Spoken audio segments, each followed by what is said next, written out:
Buenos días, profe. ¿Qué tal, muchachos? Buen día. Buenos días. Una disculpa, me había confundido con la clase del otro grupo que tengo a las 9. Pero ya vamos a dar inicio con la clase. Esperamos un poquito en lo que se conectan un par más de compañeros y comenzamos con nuestra clase de la primera de esta semana. Y vamos a hacer lo siguiente. Para poder avanzar lo más posible, nos vamos a enfocar en lo que son las actividades, los ejercicios que tenemos en el archivo de actividad, para que podamos avanzar, como les digo, lo más posible, y vamos a ir haciendo referencia conforme vayamos avanzando a lo que es la presentación que tenemos ahorita en la pantalla.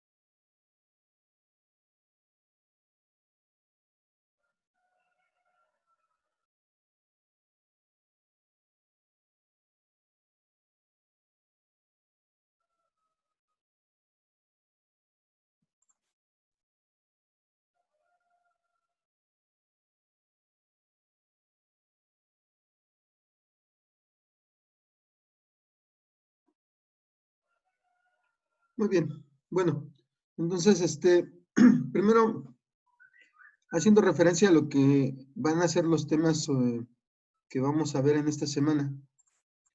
Se trata en general de lo que es el cálculo vectorial. Vamos a trabajar las bases del cálculo vectorial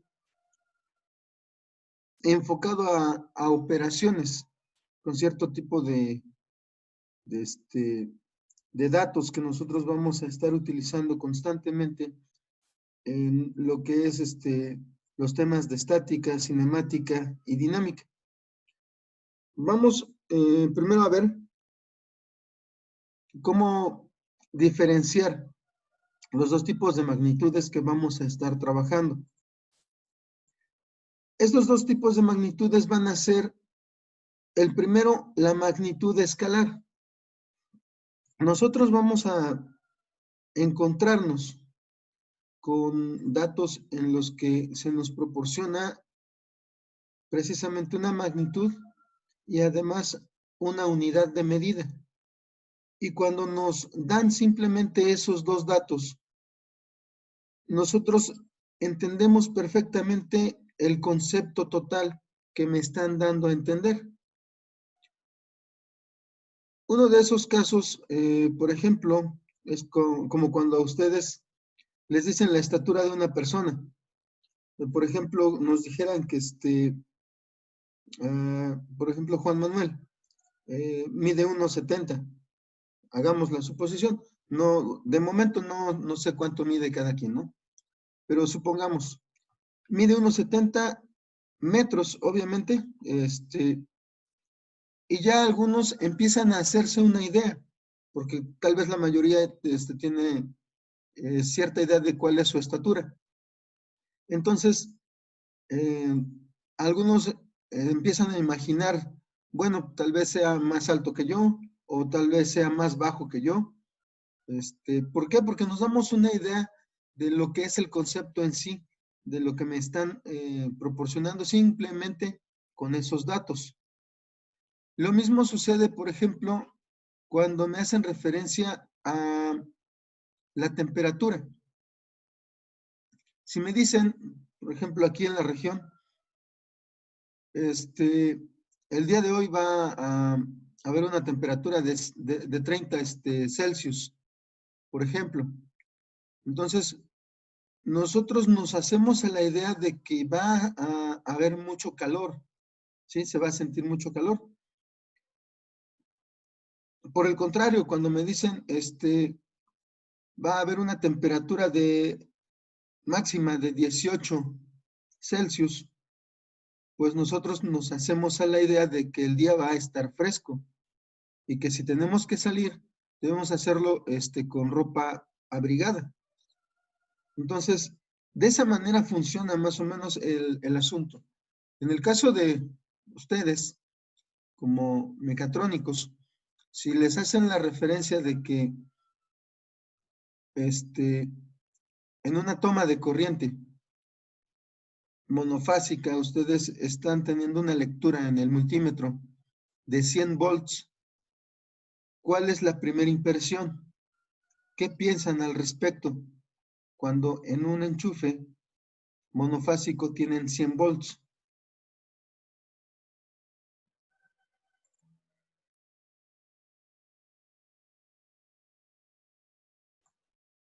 ¿Qué es lo primero que piensan al respecto?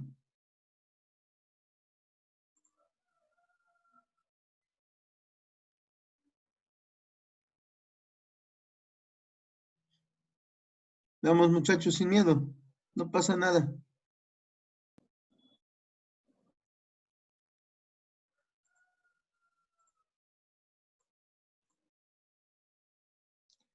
Claro, les comentaba, eh, cuando a ustedes les dicen en una toma de corriente monofásica, tenemos una lectura de 100 volts, ¿qué es lo primero que les viene a la mente?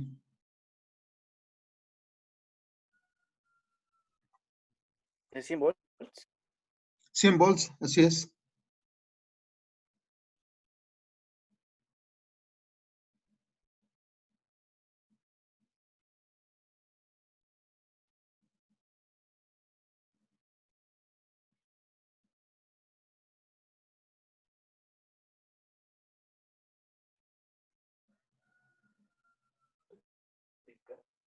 No sabía decir, profe.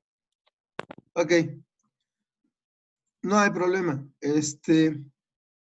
Aquí la referencia sería en una toma monofásica, en un contacto monofásico, nosotros deberíamos tener la lectura de 120. Si tenemos menos de 110, ya podemos considerar que el voltaje es bajo. De hecho, algunos aparatos electrodomésticos nos indican que su variación puede ser del más menos 5%. Eso equivale a 6 volts. Entonces, algunos aparatos no pueden o no deben más bien trabajar con menos de 114 volts. Y si en una toma nosotros tenemos 100, la idea es tenemos voltaje bajo, ¿sí?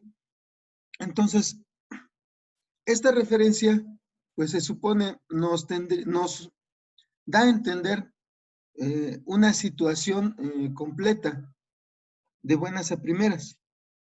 Por ejemplo, ahorita no nos ha tocado estar en aulas, pero lo que es los contactos en la universidad están arriba de 120 volts. Nada más hay que tener cuidado, obviamente, de que no pasen 126, porque podrían terminar generando algún problema principalmente con las computadoras, con las labs que llegan a llevar ustedes. Entonces, esa es una de las referencias que podemos tener, simplemente con el manejo de una cantidad y una unidad de medida. A eso se refiere cuando nosotros nos indican que tenemos una magnitud escalar. ¿Se comprende? ¿O hay alguna duda con respecto a las magnitudes escalares? No, profe. Okay. Ok, gracias. Vamos a continuar con el otro tipo de magnitud. La magnitud vectorial. Las dos que nosotros tenemos van a ser magnitudes, ¿ok? que vamos a estar trabajando de manera constante. En el caso de la magnitud vectorial, además de la unidad de medida, nosotros nos vamos a encontrar con que debe contar con 3 características específicas: magnitud, dirección y sentido. Aquí vamos a encontrar diferencias con algunas de las magnitudes escalares y debemos aprender también a diferenciarlas. Por ejemplo,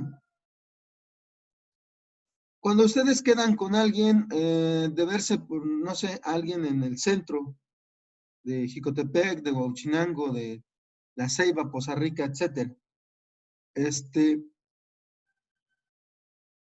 y les dice, estoy a 5 kilómetros de donde te encuentras.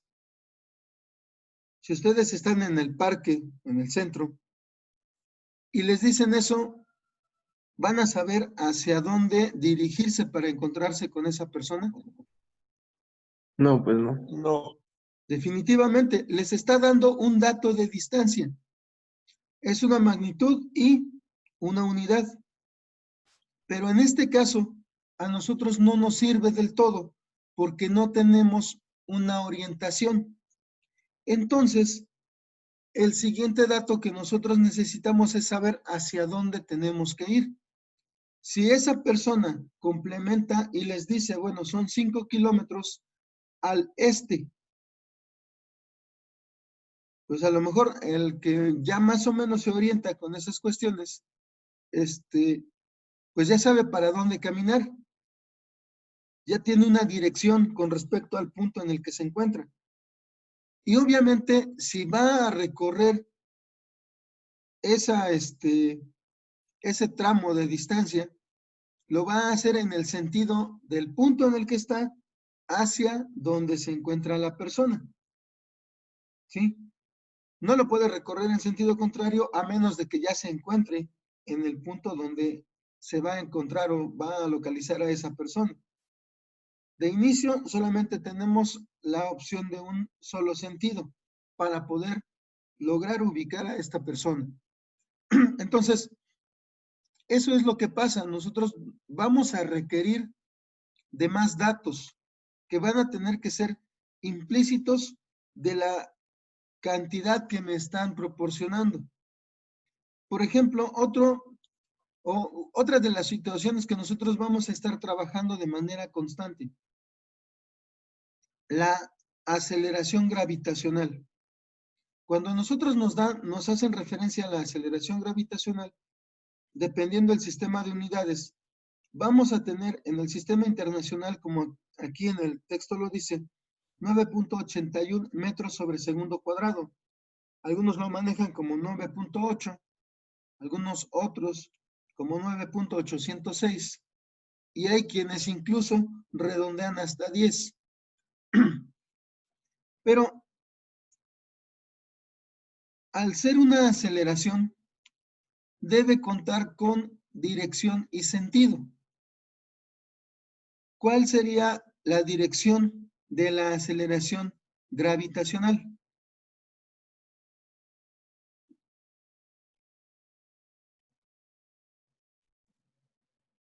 El sentido sería pues hacia abajo, ¿no? El sentido sería hacia abajo, eso es perfecto. La dirección, siendo congruente con la situación del sentido, tendría que ser vertical.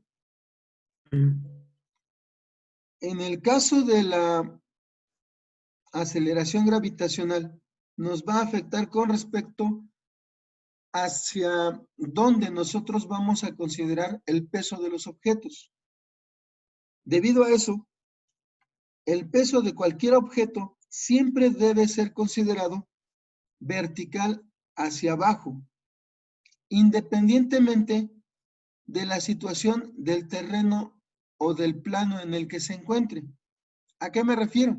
Normalmente nosotros empezamos con situaciones en las que el suelo o la superficie donde se apoyan los objetos es horizontal, como en la imagen que tenemos en la pantalla. pero nos podemos encontrar con objetos que están sobre planos inclinados.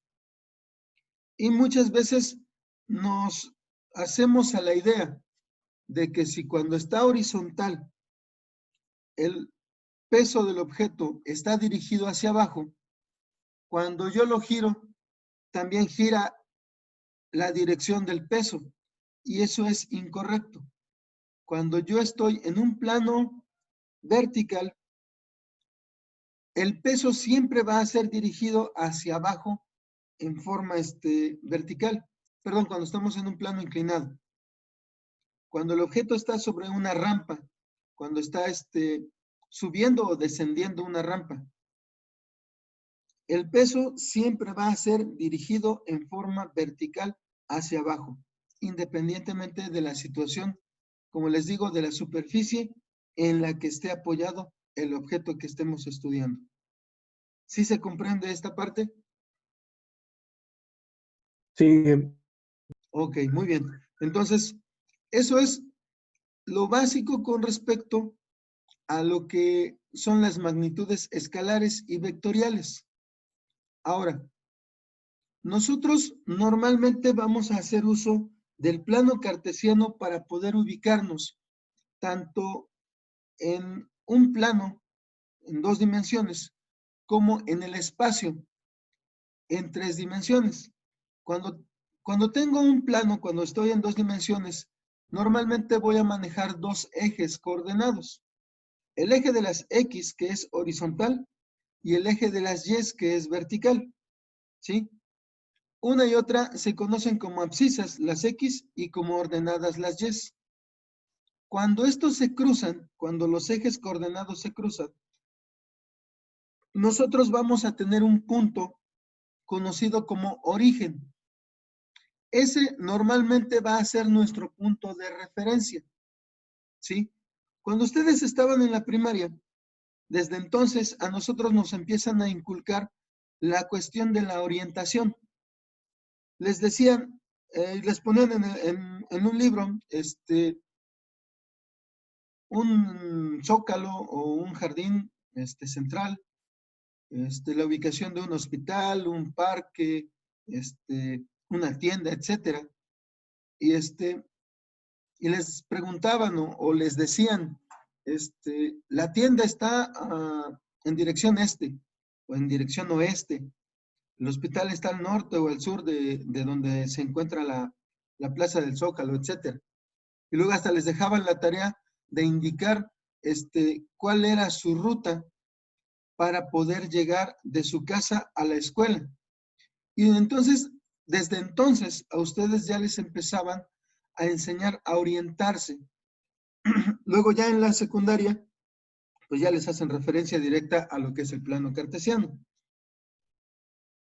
El hecho de trabajar con los 2 ejes que se cruzan nos va a generar 4 regiones, 4 cuadrantes.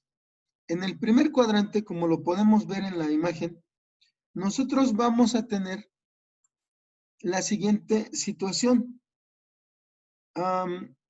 Los valores para X y Y van a ser positivos los dos. ¿Por qué?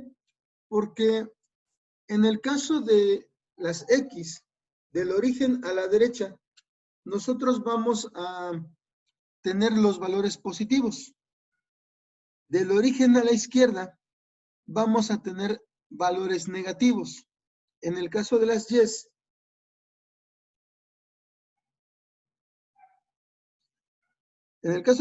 del origen hacia arriba va a ser positivo y del origen hacia abajo va a ser negativo. Entonces, lo podemos considerar de esta manera. Derecha y arriba positivo, izquierda y abajo negativo. ¿Sí? Ahora,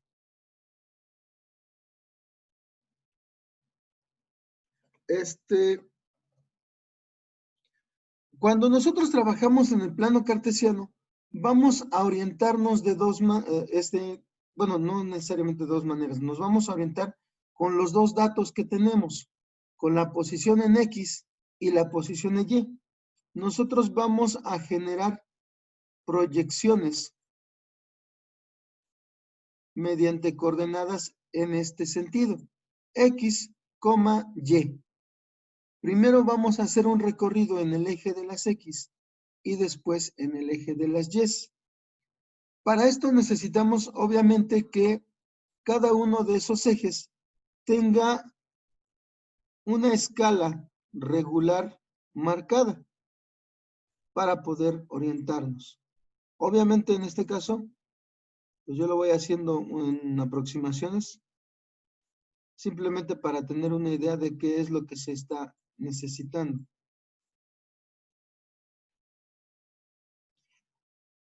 Al plano cartesiano también se le conoce como sistema de coordenadas rectangulares.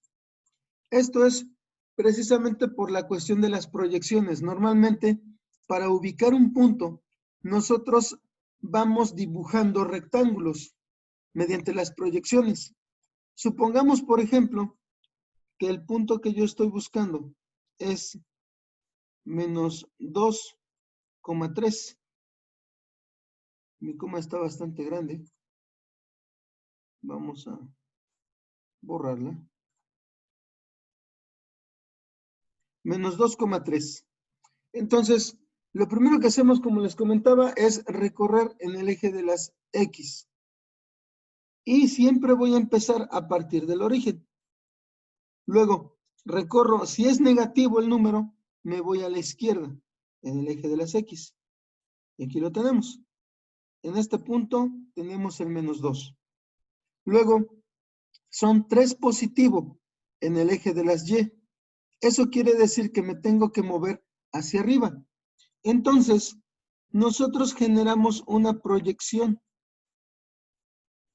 Normalmente se hacen con líneas punteadas, en el que vamos a avanzar las 3 líneas correspondientes a lo que me están pidiendo. Serían 1, 2, 3, y luego a partir de aquí también nosotros hacemos la otra proyección hasta que estas 2 líneas se cruzan y encontramos el punto que nos están refiriendo. Y aquí sería menos 2,3. ¿Sí? De esa manera nosotros vamos a ir ubicándonos en este plano. Algo similar va a suceder cuando nosotros trabajamos en el espacio. Ahora, el plano cartesiano tiene la siguiente característica con respecto a sus cuadrantes. En el primer cuadrante, las coordenadas van a ser positiva, positiva. En el segundo cuadrante, van a ser negativa, positiva. En el tercer cuadrante, las dos van a ser negativas. Y en el cuarto cuadrante, la primera es positiva y la segunda es negativa. ¿Ok? ¿Alguna duda con respecto a esto? No, Inge.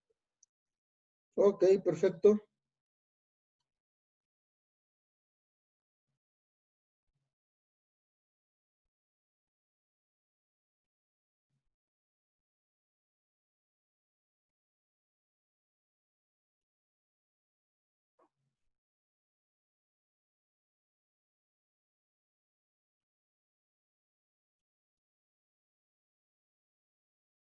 Muy bien. Así como nosotros tenemos el plano cartesiano, nos vamos a encontrar con otras formas de representación. Una de las que están muy relacionadas a nuestra representación rectangular, con coordenadas rectangulares, es la representación en sistema polar. La representación en sistema polar se da por medio de una situación similar a la que vemos aquí.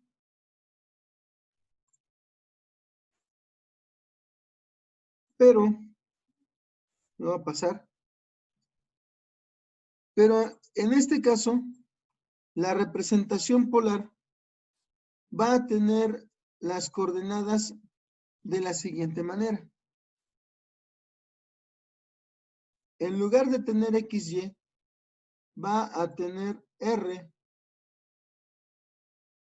y teta. R es la magnitud.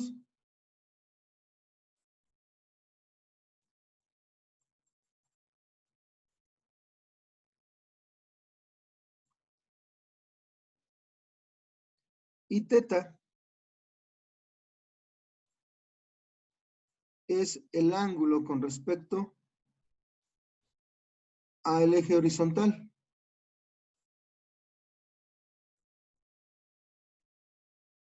En lo que es la representación polar, nosotros vamos a tener una división normalmente en los ángulos más conocidos.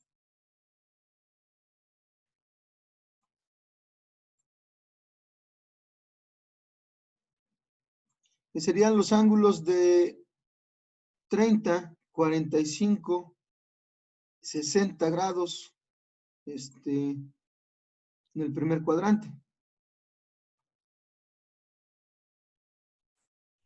Entonces, por ejemplo, aquí podrían ser 30 grados, 45 grados, 60 grados, 90 grados y así sucesivamente. Ahora, cuando nosotros tenemos un vector,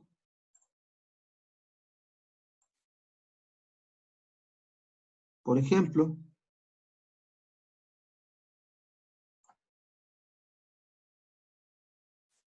vamos a representarlo de esa manera. La distancia que tenemos del origen hasta el final del vector es la magnitud de la que estamos hablando, es R. Y el ángulo con respecto al eje horizontal es teta. ¿Sí? Esto nosotros lo podemos también trasladar a lo que es el eje coordenado. Vamos a tener una relación directa entre los valores que tenemos aquí en el sistema polar. Lo voy a poner así. No, definitivamente se ve muy mal.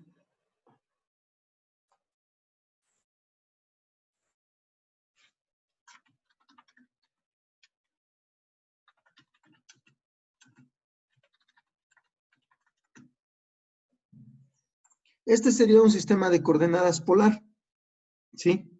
De esa manera nosotros nos vamos a orientar también en el espacio. Bueno, en este caso en el plano. Al ángulo teta también se le conoce como ángulo director.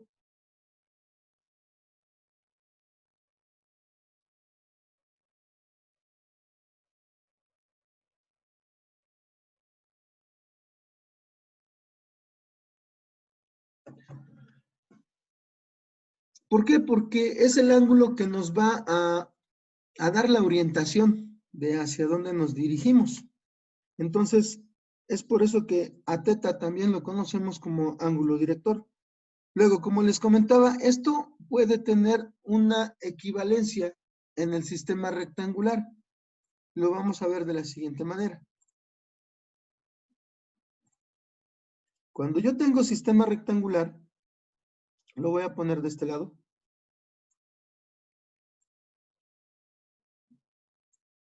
Como lo comentábamos, vamos a tener a veces que generar proyecciones.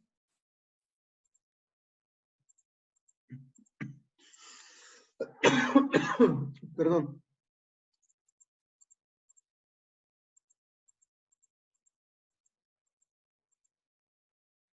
Formando rectángulos con esas proyecciones.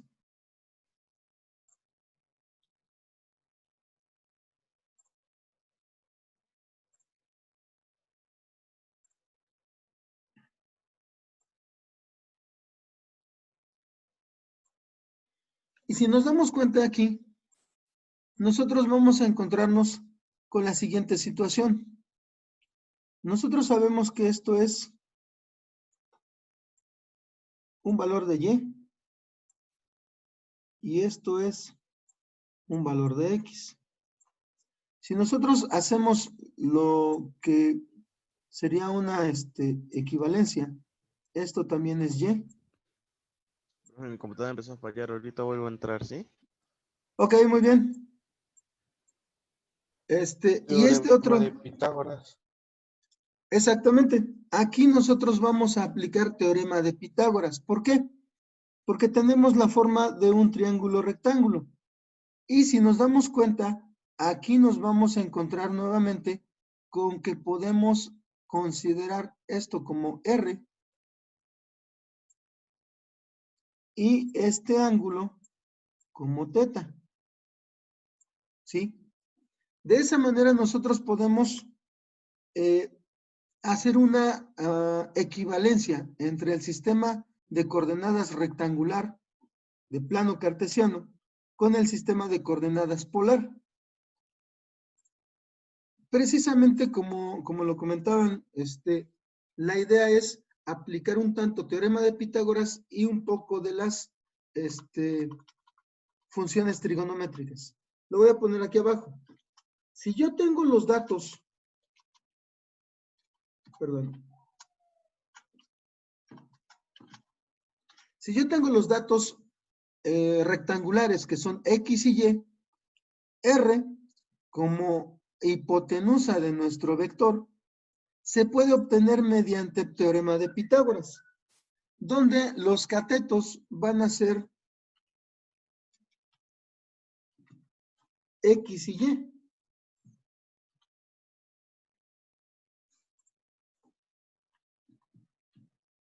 ¿Sí? De esa manera nosotros podríamos determinar el valor de R cuando tenemos las coordenadas X y Y. Y vamos a poder obtener el valor de teta también de la misma manera, haciendo uso de la tangente del ángulo.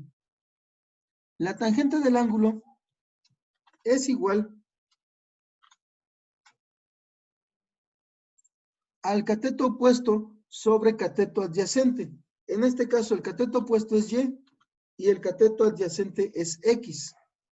Si yo despejo, el valor de teta nos queda de la siguiente manera. Teta es igual a la tangente inversa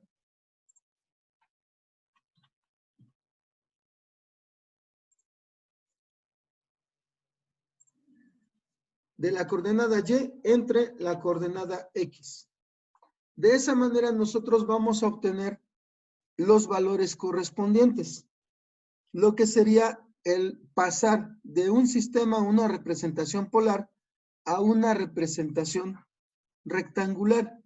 Normalmente nosotros nos vamos a encontrar lo que son desplazamientos, velocidades, aceleraciones y fuerzas expresadas de esa manera, con una magnitud y un ángulo.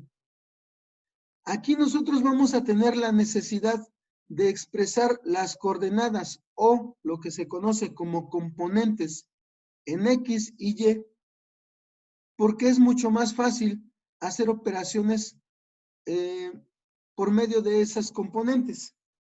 Entonces, aquí nosotros también vamos a poder, una vez que ya tengo las componentes, regresar al sistema polar. ¿Cómo lo vamos a hacer? Bueno, X siempre va a estar relacionada de la siguiente manera.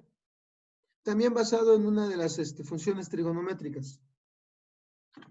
Va a ser igual a R por el coseno del ángulo teta.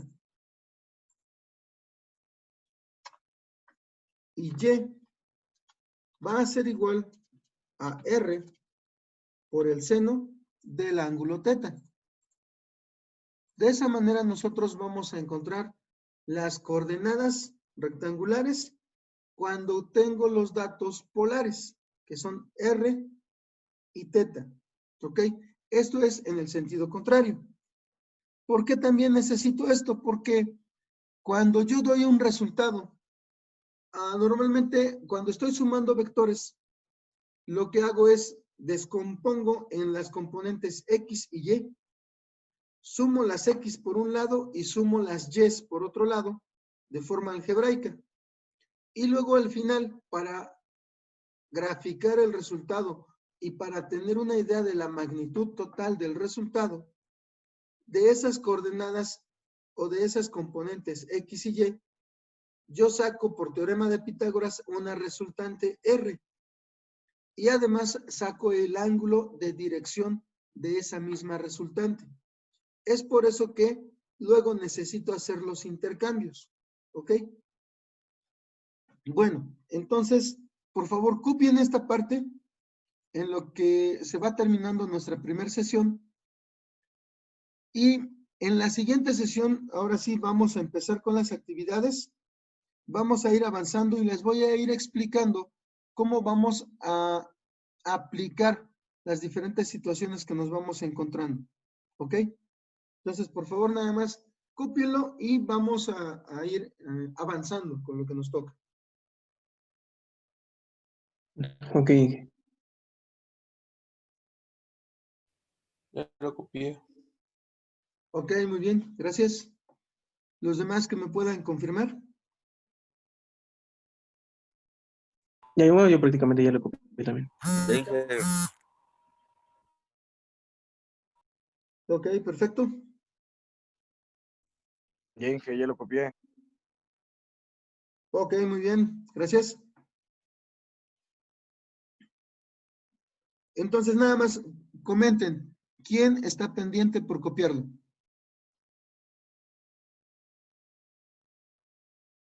Ahí les mando la foto. Esa es otra opción. No perder tiempo. Exacto.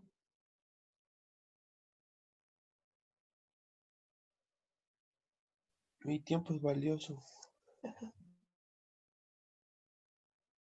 El tiempo es vida. Y sí, efectivamente nos vamos a hacer a la idea de que en cualquier lado el tiempo es el recurso más valioso que se va a tener.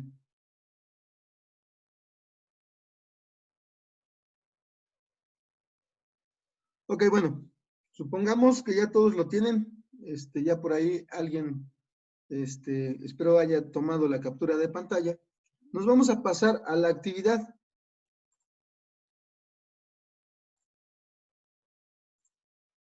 Y en la actividad nosotros vamos a empezar precisamente con lo que son los intercambios entre uno y otro sistema. Esto obviamente es como práctica de lo que estamos realizando.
Oiga, Inge, ¿Qué pasó? Ana le creí que se había trabado su pantalla.